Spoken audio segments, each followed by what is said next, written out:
Hello everyone, this is Radhika Goyal and you are watching my channel Biology on Tips. Today we are going to talk about genetic code. Genetic code is a topic which is related to molecular biology, but I am taking in between as on the demand of my students. So let's start with it. First of all, the question arises, what is genetic code? The sequence of nitrogenous bases on DNA or mRNA or any RNA which determines the sequence of amino acids in protein chain is called as genetic code. See, what is genetic code? आप सब जानते हैं कि हमारी body के अंदर जो smallest unit है लिविंग ऑर्गेनिजम्स के अंदर, that is the cell. The smallest structural and functional unit of life is cell. So cell is having a body, it is having a structure which is controlling all the systems, all the functions inside the cell, that is the nucleus. उस nucleus के अंदर ऐसा क्या है जिसकी वजह से सब कुछ कंट्रोल हो रहा है? That is the genetic material, और I can say DNA. Chromosomes हैं न्यूक्लियस के अंदर, और वो क्रोमोसोम्स किससे मिलके बने हैं? डीएनए और प्रोटीन से. So what is the main reason behind all these functions? Whatever the function that is taking place inside the cell. Cell के अंदर अगर कुछ भी एक्टिविटी हो रही है, कोई भी रिएक्शन हो रही है, तो वो न्यूक्लियस कंट्रोल कर रहा है. न्यूक्लियस के पास ऐसा क्या है? So nucleus contains DNA. Now the question arises, if the nucleus contains DNA, how that DNA codes information for the complete cell. तो एक एग्जाम्पल के तौर पे समझते हैं इस बात को. हर सेल के अंदर थाउजेंड्स ऑफ रिएक्शंस हमेशा चलती हैं. वो रिएक्शन कोई ना कोई एंजाइम के प्रेजेंस में होती है, and all enzymes are protein in nature. All enzymes are protein nature except ribozyme. Ribozyme is RNA in nature. ठीक है. तो जब किसी भी सेल के अंदर कोई रिएक्शन होगी तो वो किसी ना किसी एंजाइम के प्रेजेंस में होगी, and that enzyme will be form by DNA. Now the question arises कि डीएनए एंजाइम कैसे बनाएगा. सो डीएनए के अंदर जो इंफॉर्मेशन है वो एमआरएनए के फॉर्म में ट्रांसक्राइब होगी through the process of transcription, and from mRNA the information will transfer in the form of proteins. So finally information आ कहाँ से रही है? डीएनए के पास से आ रही है, और आ किस फॉर्म में रही है? एमआरएनए के फॉर्म में आ रही है, और एमआरएनए फिर क्या बना रहा है? प्रोटीन बना रहा है. इस पूरे प्रोसेस को सेंट्रल डोग्मा कहते हैं, जिसे हम अभी डिटेल में पढ़ेंगे. ठीक है. तो मैं कहना क्या चाह रही हूँ कि यहाँ पर जो इन्फॉर्मेशन आ रही है किसी भी फंक्शन को करने के लिए, परफॉर्म करने के लिए सेल के अंदर, वो कहाँ से आ रही है? DNA. DNA is the main source. ठीक है. So DNA is controlling everything. How? By the formation of mRNA, and mRNA is forming the protein. Nierenberg and Mathai were the first to reveal the nature of genetic code in 1961. Watson and Crick के model आने के बाद, double standard helical model आने के बाद, इन्होंने Nirenberg and Mathai ने genetic code का नेचर रिवील किया था. They gave about information about the genetic code in 1961. The information of protein synthesis comes from DNA in the form of mRNA by the process of transcription. Later, the information on mRNA codes for amino acids which combine to form a long polypeptide chain called protein, and that process is called as translation. Now, there is a diagram in front of you to understand what is central dogma. मतलब ये जो information transfer होने का systematic procedure है वो कैसे हो रहा है. तो देखिए, आपके सामने मैंने एक डायग्राम बनाया है. देखिए, ये एक डीएनए का फ्रेगमेंट है. This is the fragment of DNA. उसके अंदर मैंने एक सेगमेंट को क्या कर दिया है? अनवाइंड कर दिया है. So sequences you can see here. तो यहाँ पर ये जो इंफॉर्मेशन है वो इंफॉर्मेशन ट्रांसक्राइब हो रही है इन द फॉर्म ऑफ एमआरएनए. अगर आप इस सीक्वेंस को ध्यान से देखें तो यहाँ पर एक strand, one strand of DNA is acting as a template strand, whereas another strand is called as the coding strand. ठीक है. तो यहाँ पर इसको टेम्पलेट स्ट्रैंड कहा मैंने. क्यों? क्योंकि इसके अकॉर्डिंग ही mRNA बनेगा। और इसको कोडिंग स्ट्रैंड इसलिए बोला क्योंकि इसके अंदर जो इन्फॉर्मेशन होगी that will be equivalent to mRNA। So it is a coding information, code कर रहा है आने वाले प्रोटीन की इन्फॉर्मेशन को, इसलिए उसको कोडिंग सीक्वेंस कहते हैं या कोडिंग स्ट्रैंड कहते हैं, और इसको हम टेम्पलेट स्ट्रैंड कहते हैं। अगेन एन इम्पॉर्टेंट क्वेश्चन, ठीक है। तो यहाँ पर जब ट्रांसक्रिप्शन हुआ तो डीएनए से क्या बना, mRNA। ना you can C very clear cut in the diagram, मैंने इस mRNA को 3 के कॉम्बिनेशंस में ब्रेक कर दिया है। Can you see this, the mRNA has been broken down into 3 into a set of 3 nucleotides or nitrogenous bases. So why these are divided into 3? That means codons. These 3 set are the codons. ये जो आपके सामने ये sequence दिख रही है, it represents single codon AUG. It is a codon which will represent one amino acid and that is the methionine. Similarly इसके आगे जो अल्फ़ाबेट्स लिखे होंगे, जो न्यूक्लियोटाइड्स प्रेजेंट होंगे, they will represent another amino acid, suppose isoleucine, ठीक है, and another set of 3 they will code for another amino acid, that is the serine. Later all these amino acids will combine, they form a simple chain, they will form a polypeptide chain to form protein. Polypeptide chain का मतलब क्या है, protein बन गया है, ठीक है। This is how the information transfers, and this process when the information transfers from mRNA to protein, that process is called as translation, ठीक है। लेकिन अब एक क्वेश्चन दिमाग में ये आता है कि ये जो कोडॉन्स है ये ट्रिपलेट ही क्यों है, ये सिंगलेट क्यों नहीं है, ये डबलेट क्यों नहीं है, ये 3 के कॉम्बिनेशन में ही क्यों है। तो देखते हैं ज़रा, why genetic code is triplet.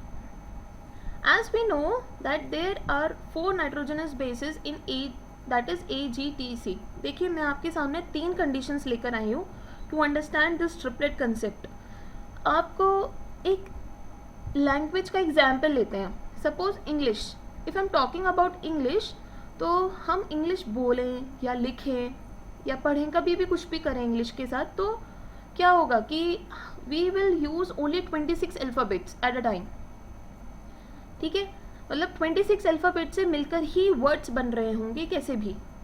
So English is a 26 alphabet language, we are using only those 26 alphabets to show to have a language like English. लेकिन जैसे इंग्लिश के पास 26 अल्फ़ाबेट्स होते हैं, डीएनए के पास सिर्फ और सिर्फ 4 अल्फ़ाबेट्स होते हैं। कौन कौन से, A, G, T and C। DNA के पास सिर्फ 4 अल्फ़ाबेट्स होते हैं। डीएनए की जो लैंग्वेज है उसके अंदर सिर्फ 4 अल्फ़ाबेट्स हैं, जिसके कॉम्बिनेशन से, जिसकी पॉसिबल कॉम्बिनेशन से पूरी लाइफ बनी हुई है। सारे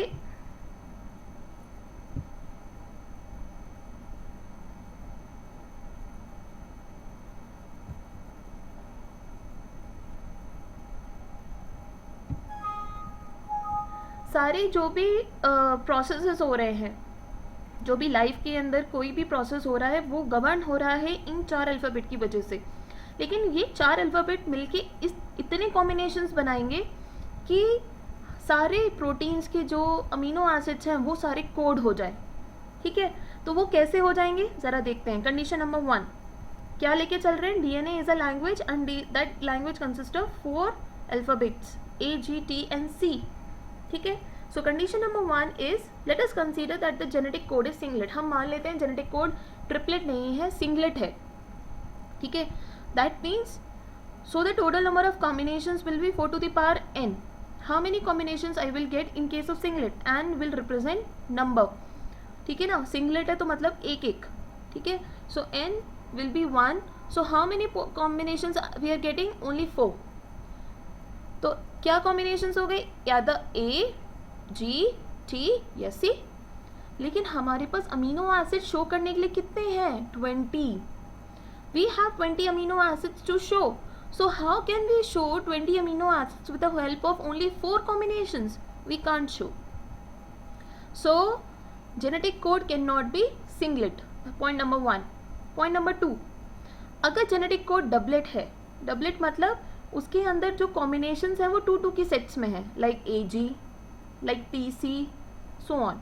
ठीक है, तो अगर डबलेट है तो 4 to the power 2. 4 to the power 2 का मतलब हुआ 4 4 16. There will be formation of only 16 combinations. But again the same problem, we have 20 amino acids. So how you overcome the demand of 20 amino acids with the help of 16 combinations only? You can't give one combination to 2 amino acids. You can't do that. ठीक है, DNA can't do that. एक alphabet से 2 meaning कैसे समझा देगा, 2 words कैसे दे देगा, नहीं दे सकता DNA. तो जो जेनेटिक कोड है वो डबलेट भी नहीं हो सकता. Now the third condition, that is the genetic code is triplet. देखते हैं ज़रा, अगर जेनेटिक कोड ट्रिपलेट हुआ तो 4 to the power n is equals to 4 to the power 3. And 3 अगर 4 to the power 3 है, there will be formation of 64 combination. 4 4 16, 16 4 64. So there will be formation of 64 combinations overall. Now the problem can be solved. It means that there will be 64 possible combinations of AGTC and we have only 20 amino acids. Hence genetic code is triplet. It is found in triplet condition and it can fulfill the demand of amino acids. हो सकता है, बिल्कुल हो सकता है. किसी भी चीज़ को पहले लाने के लिए पहले थ्योरी दी जाती है, फिर उसको एक्सपेरिमेंटली प्रूव किया जाता है. तो उसको एक्सपेरिमेंटली प्रूव किया था हरगोबिंद सिंह खुराना ने, जिसके लिए उन्हें नोबेल प्राइज़ भी मिला था कि जेनेटिक कोड ट्रिपलेट नेचर का होता है. ठीक है, तो पहले थ्योरी दी गई कि जेनेटिक कोड इज ट्रिपलेट, उसके बाद उसको एक्सपेरिमेंटली भी प्रूव किया गया.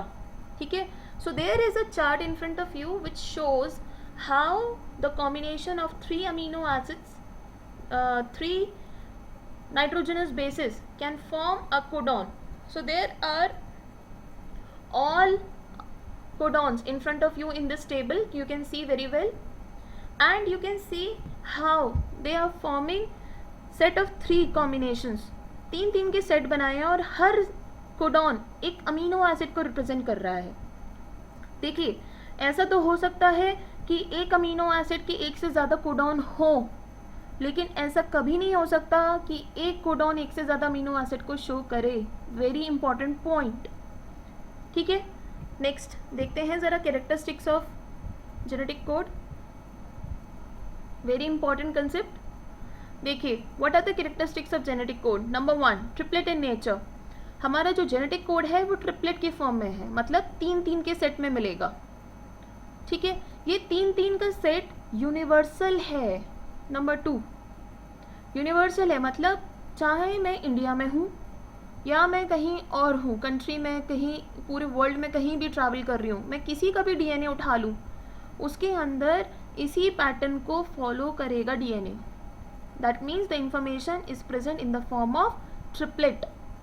3 का सेट एक अमीनो एसिड को रिप्रेजेंट करेगा ही करेगा. ठीक है, third important characteristic, it is commaless. कभी भी अगर आपको क्वेश्चन मिलेगा जेनेटिक कोड के ऊपर तो हमेशा एक सीक्वेंस कंटिन्यूएशन में लिखी होगी, कभी 3 के बाद कॉमा नहीं लग रहा होगा. जैसे 3 का सेट एक ख़त्म हो जाएगा, उसके बाद कॉमा लगाते फिर 3 का सेट लेके, ऐसा नहीं होता. तो हमें डिसाइड करना होता है वो 3 का सेट कैसे बनाना है. So you have to make like this, जैसे मैंने आपको प्रीवियस डायग्राम में दिखाया था.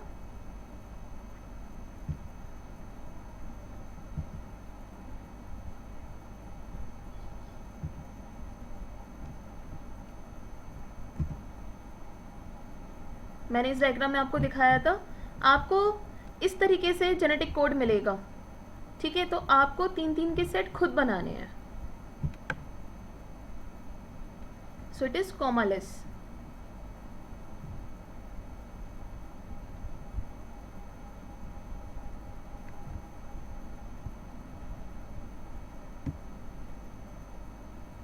नेक्स्ट पॉइंट इज, पहला बात कि ये ट्रिपलेट नेचर का होता है. दूसरा, यूनिवर्सल है.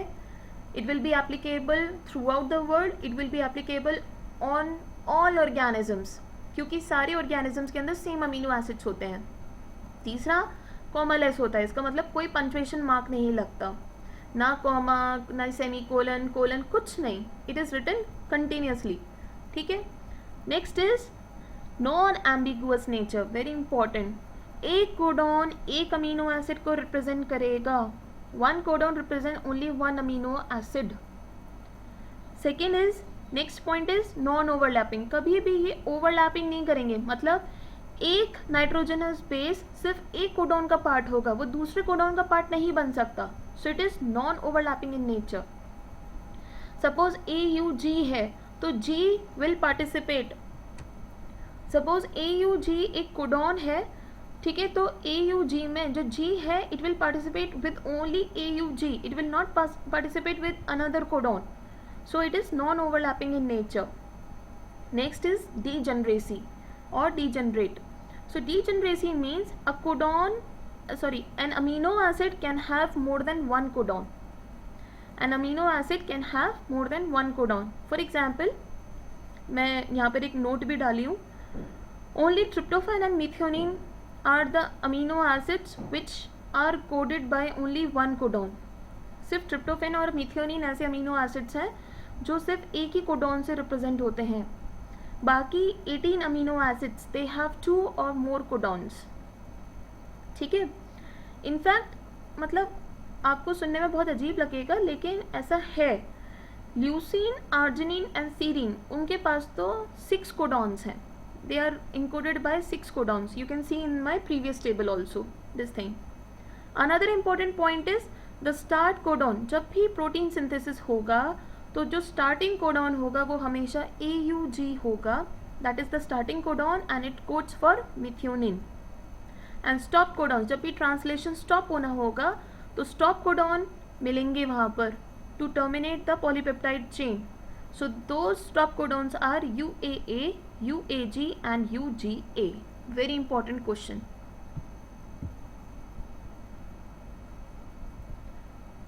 Now you can understand all these points from this diagram also. I've taken RNA molecule in front of you and these are the bases, the nitrogenous bases of this RNA. So the set of 3 you can see here. I have made set of 3, so it is representing first codon, this is second codon and so on. You can see that the sequence does not have any comma in between, no comma. They are continuous. ठीक है. Commaless है. दूसरा non overlapping है, मतलब इसका uracil सिर्फ first codon में participate करेगा, सेकेंड कोडॉन में पार्टिसिपेट नहीं करेगा. So how many codons are here? There are 7 codons. There is a table again in front of you to understand this topic more appropriately. I have taken a DNA sequence like this, TACGAAT CAGC TGTA. So the complementary strand of this DNA will be this one. T will have complementary A and C will have complementary G and G will have complementary C and A will have complementary T. So this sequence will be the जो strand होती है 5' to 3' end पर, that is the coding strand. और जो 3' to 5' and पर होती है that acts as a template strand. ठीक है. तो mRNA जो फॉर्म होगा वो टेम्पलेट स्ट्रैंड के अकॉर्डिंग फॉर्म होगा. ठीक है. But it will be equivalent to coding strand. यहाँ जो 5' to 3' एंड है वो कोडिंग स्ट्रैंड है, जबकि 3' to 5' एंड स्ट्रैंड को DNA की हम टेम्पलेट स्ट्रैंड बोलेंगे. ठीक है. तो जो mRNA बनेगा ट्रांसक्रिप्शन के बाद वो इस स्ट्रैंड के अकॉर्डिंग बनेगा. You can C now. अगर ये mRNA की सीक्वेंस है तो उसके अकॉर्डिंग क्या होगा? कोडॉन्स इस तरीके से बनेंगे. I have shown the codon sequence. I have divided them. AUG, then CUU, then AGU, then CGA and then CAU. So AUG is representing methionine, CUU represents leucine, AGU it represents serine and CGA, it represents arginine, and finally CAU is representing histidine. तो ये 5 amino acids की chain हो गई. This is the polypeptide chain which will be joined together with the help of peptide bond, forming a protein molecule.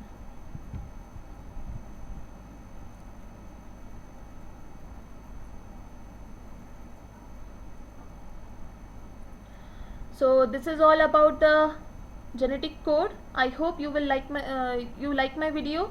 If you like my video, please give a thumbs up. If you have not subscribed my channel yet, please subscribe it. Share my video.